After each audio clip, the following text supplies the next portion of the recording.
Assalamualaikum warahmatullahi wabarakatuh. Alhamdulillah, bismillahirrahmanirrahim. Alhamdulillahirabbil alamin. Pemirsa, bertemu kembali dengan saya Zainal Abidin. Pembahasan masalah Asma Al-Mahdi ini memang sangat membuat seseorang itu menjadi penasaran, demikian ya. Oleh karena itu saat ini pun saya akan membahas kembali masalah Al-Mahdi ya, bahwa Al-Mahdi ini tidaklah termasuk golongan-golongan orang yang kelima makam ya, semacam itu yang saya tahu seperti itu. Sebagaimana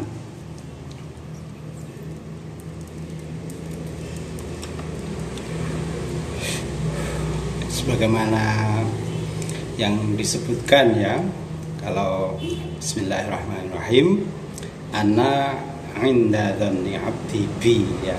Jadi dari sini bahwa Al-Mahdi ini tidak termasuk golongan siapapun, tapi ada di mana, tapi ada dimanapun ya, semacam itu yang saya tahu. Hingga kalau dikatakan semacam mitologi Yunani ya, ada Zeus, ada Dewi Hera, kemudian ya semacam itu memang ya. kisah semua ada semacam itu. Kemudian kalau dikisahkan macam pemahaman Hindu, misalkan Mahadewa dan Dewi Parwati misalkan, memang ya yang saya tahu seperti itu. Oleh karena itu, sebagaimana yang disebutkan ya, yang sudah saya sebutkan tadi ya, yaitu bahwa saya itu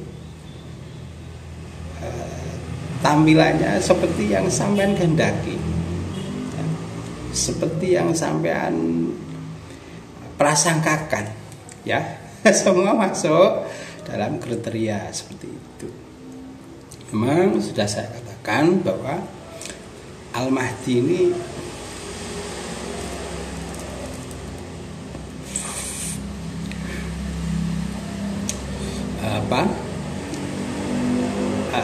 sumber dari segala sumber, begitu ya. Yang bisa dikatakan dalam Al-Qur'annya, a'udzubillahi minasyaitonirrajim, bismillahirrahmanirrahim, qul huwallahu ahad, Allahus samad, lam yalid wa lam yulad wa lam yakul lahu kufuwan ahad. Qul huwallahu ahad ya. Saya katakan kan, memang Al-Mahdi ini adalah sumber dari semua sumber semua yang ada ini. Bisa dikatakan nur ala nur semacam ya. Jadi tidak sesederhana yang sampai pikirkan. Misalkan ada seseorang yang keturunan Kanjeng Rasul, misalkan ujuk-ujuk jadi Al-Mahdi. Tidak seperti itu ya. Tidak seperti itu. Karena yang saya tahu bahwa Al-Mahdi ini memang ditunjuk oleh Allah ya. Tidak hanya dibayar paksa oleh 300 ulama misalkan ya. Oleh karena itu, bagi mereka yang mengaku-ngaku seolah-olah dia Al-Mahdi, walaupun nggak secara terang-terangan mereka mengakui Al-Mahdi, tetapi jamaahnya mengatakan bahwa dia Al-Mahdi. Sudah saya katakan, kriterianya adalah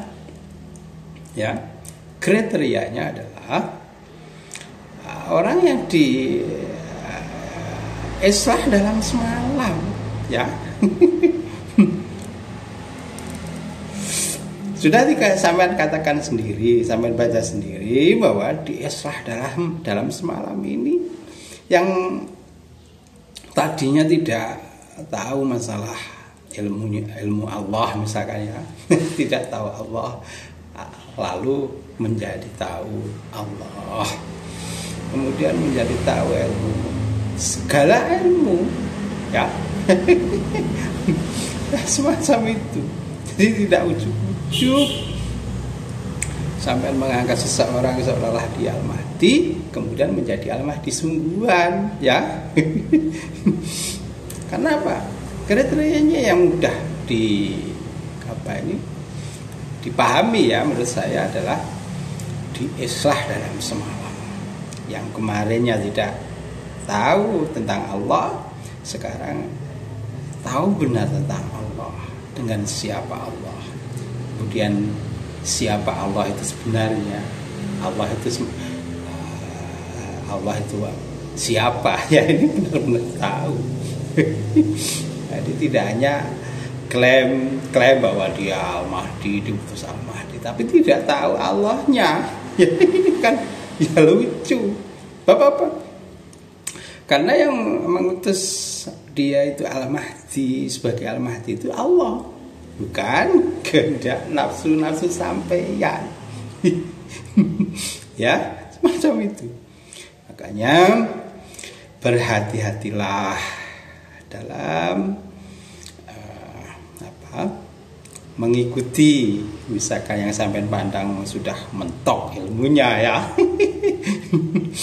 Kriterianya kalau sampean tidak bisa melihat secara langsung ya, paling tidak sampean bisa melihat bahwa kriteria minimalnya kriteria Al-Mahdi ini orang yang paling takut terhadap Allah, harusnya seperti itu ya. Harusnya seperti itu. Bukan malah mengajak untuk membunuh seseorang, untuk mengolok-olok seseorang, bahkan memfitnah. Ini jelas dia bukan Al-Mahdi. Saya sangat yakin itu ya. Nah, karena itu bagi sampean-sampean yang tidak tahu masalah Al-Mahdi atau kebenaran agama macam apa ya, dalilnya sampean tidak tahu, yang penting sampean lihat saja yang katanya ulama ini atau ustadz itu, yang jelas harusnya dia mengimplementasikan bahwa perbuatannya itu adalah dari rasa takutnya terhadap Allah.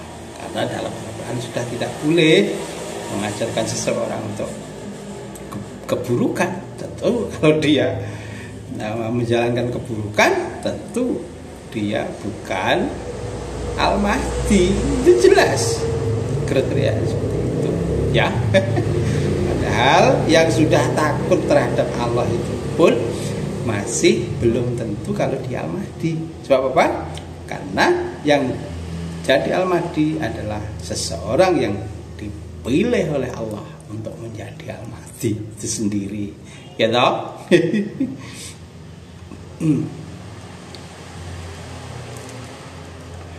Oleh karena itu sudah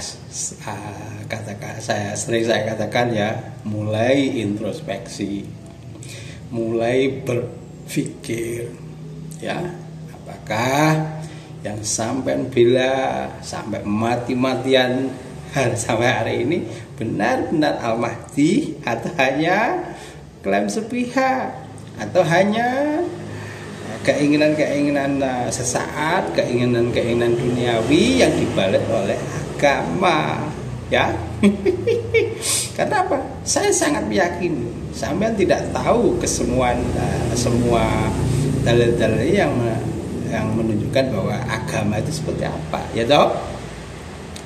Padahal sampean seolah-olah sudah bela agama, gitu kan? Agama itu apa? Sama sendiri bingung. Oleh karena itu, lihatlah dari yang paling sederhana, itu yaitu adalah rasa takutnya terhadap Allah ini harus dipandang dari situ Ini yang lebih mudah. Kalau dia katanya ulama atau ustadz atau kiai atau siapapun ya, tapi mengajarkan untuk membenci sesama, apalagi sesama muslim ya. Bahkan menghalalkan darahnya sesama muslim, hanya tidak sesuai dengan pendapat sampean. Ya ini saya meyakini jelas ya, bukan Al-Mahdinya ya toh. Apalagi dari perjuangan-perjuangan yang digaung-gaung itu belum pernah menang. Padahal janji Allah terhadap Al-Mahdi adalah kemenangan yang dijanjikan. Coba mulai berpikir, siapa orang yang diberi kemenangan oleh Allah? Rebut mengakuisisi Freeport misalkan ya, dan mengambil alih Blok Rokan, Blok Mahakam, kemudian apa ini pertambangan Newmont di mana itu kan, salah bukan di NTT atau di mana itu ya, pokoknya seperti itu. Makanya sering saya katakan, kemenangan yang dijanjikan Allah ini belum tentu orang yang sampean kehendaki, yang sampean ingini seseorang yang dipilih Allah itu, gitu loh bro, itu loh mas ya. Karena apa? Allah memilih seperti yang Allah kehendaki sendiri. Nah karena itu jangan karena sampai sudah fanatik dan banyak orang yang mengakuinya seolah-olah dia itu Al-Mahdi, kemudian sampai menganggapnya Al-Mahdi. Sebab apa? Karena yang saya tahu bahwa Al-Mahdi bukan masuk golongan apapun ya, golongan syar'i, golongan thariqat, golongan makrifat, golongan hakikat ya. Bisa semacam itu ternyata ya. Makanya dia bukan termasuk golongan yang seperti itu. Itulah rahasia Allah dalam memilih orang yang dikehendaki, bukan yang sampean kehendaki ya. Kebanyakan tidak sesuai dengan kriteria yang sampean asumsikan selama ini. Oleh karena itu ya berhati-hatilah dalam memilih kriteria Al-Mahdi ini ya.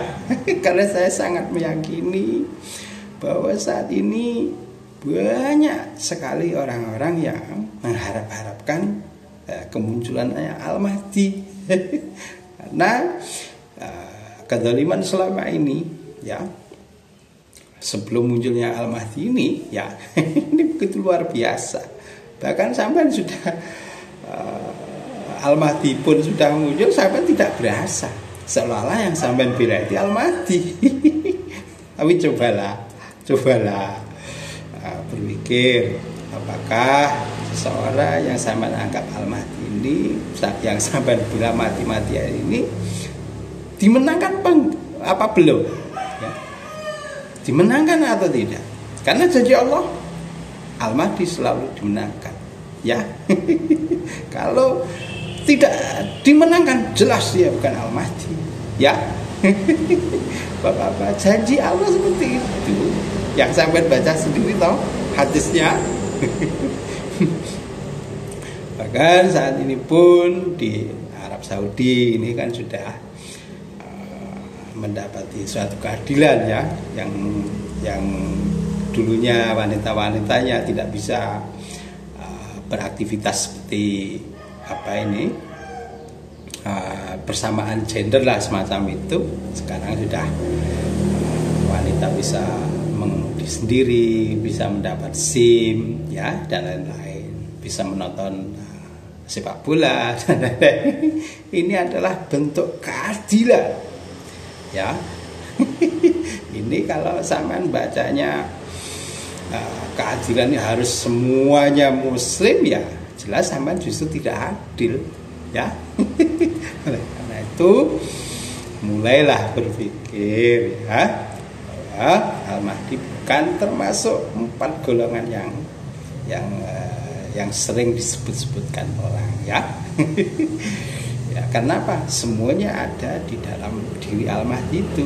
Makanya saya katakan Bismillahirrahmanirrahim, ana inda dzanni 'abdi bi. Macam itu ya. Demikian. Assalamualaikum warahmatullahi wabarakatuh.